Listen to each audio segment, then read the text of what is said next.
Dragi prijatelji, kako bi v resnici morala izgledati cerkev? Niti ne uniformirano, niti ne pretirano kaotično.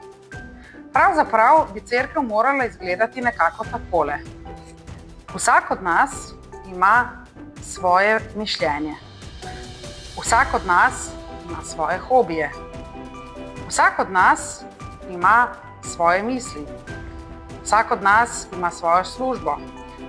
Vsak od nas ima svoja prepričanja, slabosti in prednosti. Vsak od nas se v nečem strinja, v nečem pa se ne strinja. Smo torej sestavljeni iz raznolikih barv oziroma z drugimi besedami iz raznolikih izkušenj. Tisto, kar pa nam je vsem skupno, je Božja ljubezen, ki nas povezuje, da zmoremo tvoriti smiselno celoto.